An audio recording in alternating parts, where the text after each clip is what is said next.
I really like composition because it had a sort of directness about action. You know, you're doing something, and it's a device to do something. It isn't like, well, I can hardly wait to go to another retreat, you know, love those authors' retreats. No, not me. The kids, I want them to see that the writing is a way to enter their community, it's a way to do things, it's a way to have a voice in matters and to say what they would believe and think. And if you can get some high school kids to do that, you don't mind reading their papers. They really are, you know, the sort of thing you want to run into your wife and say, here, listen to this one.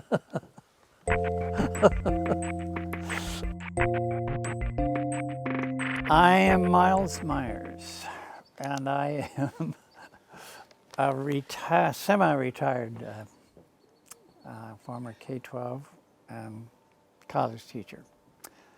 And I had 3 teachers I want to talk about who were very influential for me. First, my master teacher when I started teaching in a junior high in Oakland, California. And his name was Eugene McCrary. I'd never been a teacher before.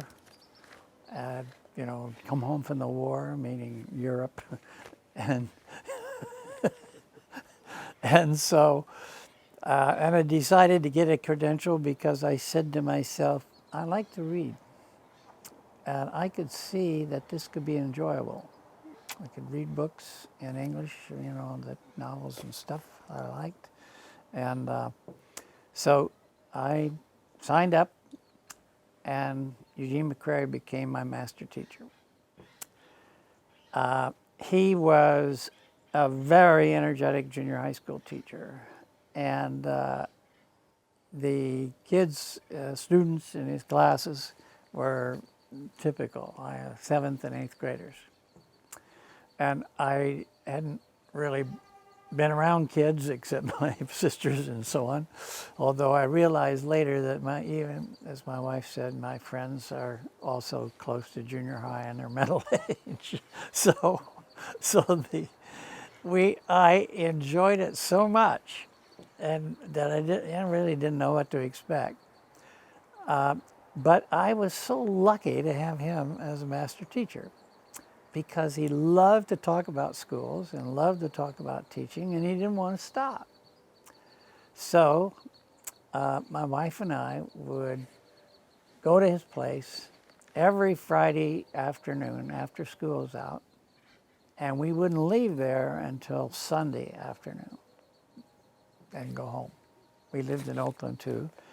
And in my first year, when I was in my first year of teaching and couldn't get a job in Oakland, I wanted to teach in Oakland, we would drive to Oakland from Fremont, California on Friday afternoon, stay at his house with sleeping bags and all that, and then Sunday afternoon we'd go home. That was a regular weekend event. So what was happening in that weekend event? McCrary had this knowledge about the city with a wide collection of people. And he would have them there. There'd be 20, 25 of them there. There'd be some Friday night, but Saturday night most of them, but they'd start coming in around 4 or 5 in the afternoon. They'd stay to midnight. And all we talked about was Oakland politics. It was an exciting time in Oakland. It was, you know, there was basically, you know, all of the black leaders were Oakland students. All of them, Elijah Turner, and just name anybody. And the city was a euphoric time for young people, as you said, man, things are really cooking here. And when people would introduce themselves, they would say things like, well, I'm, you know, Joan, or I'm Jim so-and-so. And I say, and what do you do? Well, I'm a terrorist. They'd say things like that. But usually you didn't have that. Normally they were active in CORE, or They were active in some political group that was going in Oakland, and they were trying to change the city. You know, it was a city that had been all white, and now it had a lot of diversity. School system was just aghast about what to do. And a lot of young ones coming in because young teachers, because attendance was going up all the time. So, and then the co-op. There were about 10 co-ops in Berkeley at that time. There was a co-op garage. There was the 10 were the 10 grocery stores. Every little business would turn out to have a co-op thing. And there was even a co-op housing area up in the hills. Anyway, so what I got out of that experience with McCrary's friends was how interesting the city was. I knew more about the city, I think, than anybody who ever went to work there ever had before. And I understood more about it. It was fantastic times. There was a very large growing black middle class, teachers, lawyers, doctors, and all that. And then there were these young radicals that were just raising Cain, the Black Panthers included. But they had started, you know, Stokely Carmichael was been in Oakland all the time.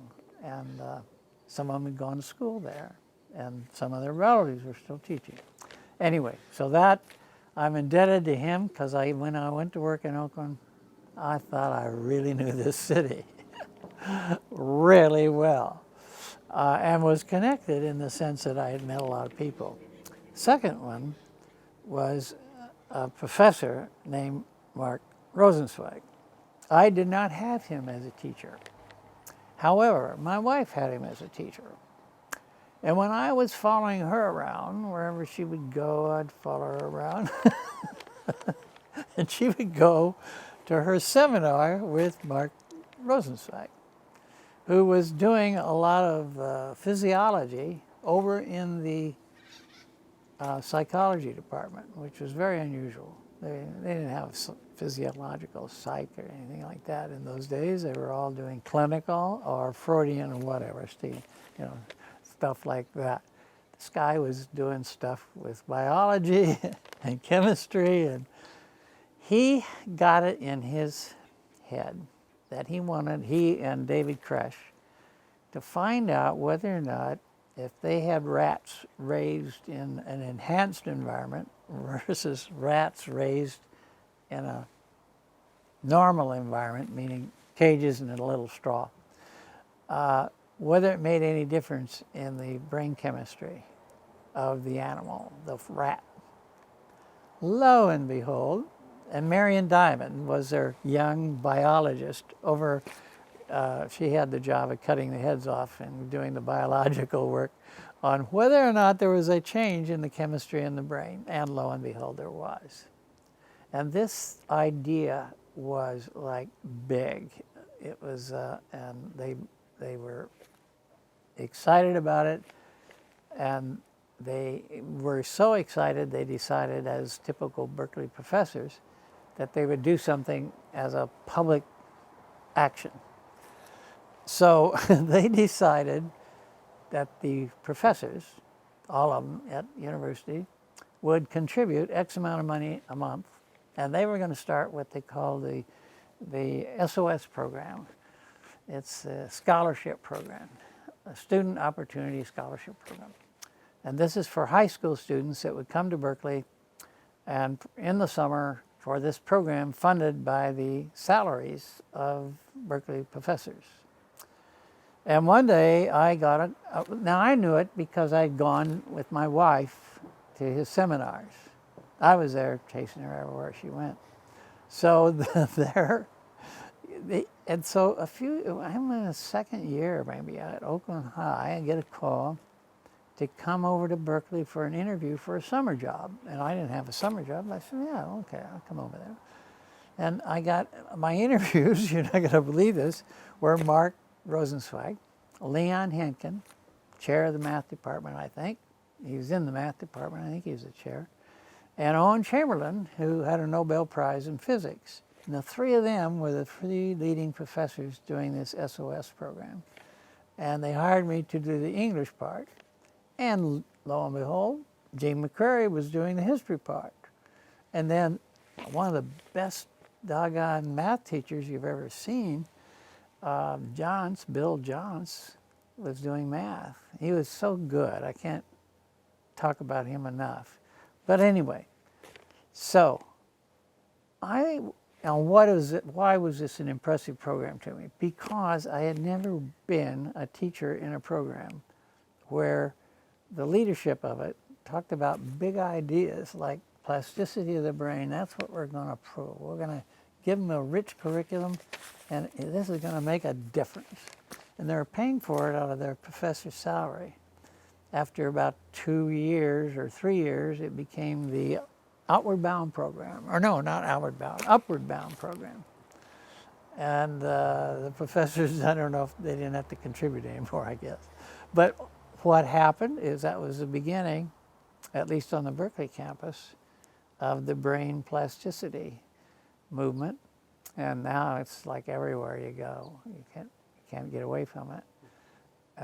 And we went over to Mark Rosenzweig's memorial when he died, and you know, it was like, there's Marion Diamond, there's Edward Bennett. I mean, these people really changed psychology too. You know, sitting around being clinical, or I don't know, it was pretty awful stuff from my point of view, but this was really good.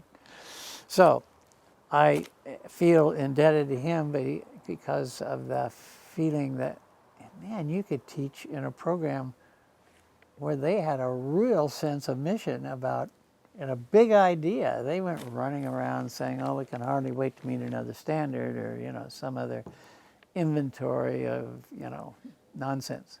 So I would like that. Now, my other person is Jim Gray. I met Jim at Acetamar here. He was a few years older than I was, and I didn't know him, except he seemed to me to be a grouchy guy. And I don't know what he was teed off about. But here we are at Acetamar, we're having fun. Why is he acting grumpy? So we actually, that's where we first met and talked. And I thought, this guy's really good. I ended up teaching with him in demonstration school. And he was a supervisor of teacher training at Berkeley. I loved what he did. He believed in just reading. We're just have reading here. Books, that's all we're going to have are books. I was doing the comp part. He was doing the reading part. And then later, you know, I was in his office mate, and I was taking somebody's place. No, I was taking Ed Farrell's place. Who he went off somewhere, I don't know where he went.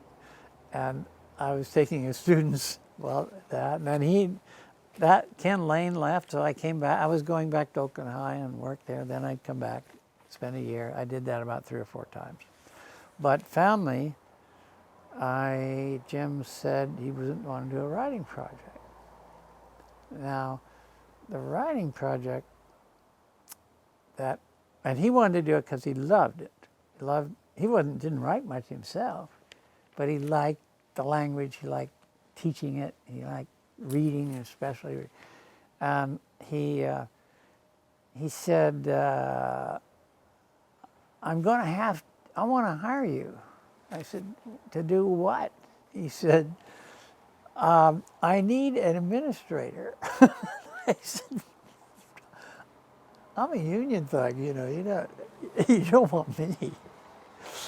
He said, yeah, I want you, because my wife had a preschool and I helped do some of the business, but not a lot, frankly.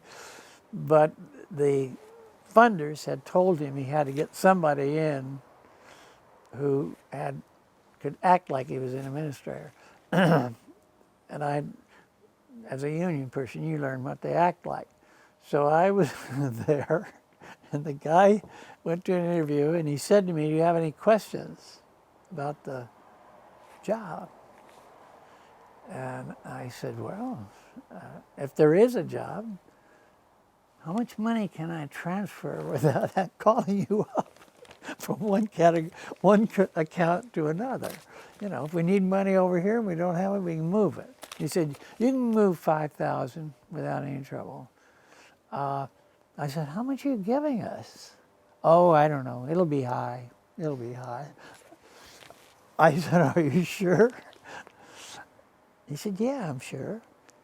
I came out of the school at the end of that year in June, and a check for 3 years came to cover my benefits and salary with the district while I went off to Berkeley to do a writing project.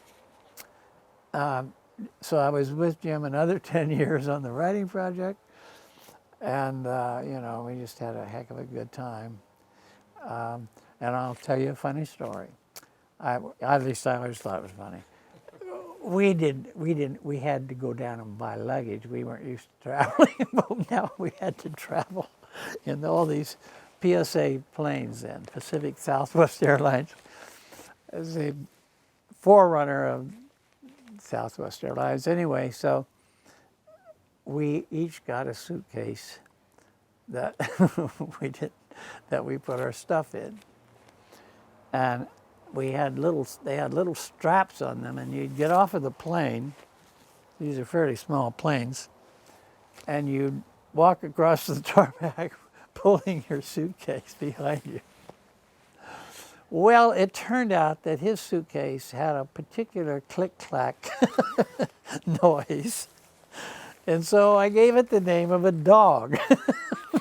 And he thought mine had another click-clack noise, so we always announced that we were traveling with our 2 dogs. And the people thought maybe they were in the suitcase. We talked about them as, you know, getting approval for our little animals that we had. But anyway, so I was lucky. I had Jim, I had Mark Rosenzweig, and Eugene McCrary. And I tell you, when you have good sort of mentors that, as a teacher, you never forget it. And the friends I had, you know, I still get together with them. And so I had a lovely time teaching. I loved it. I had a great time.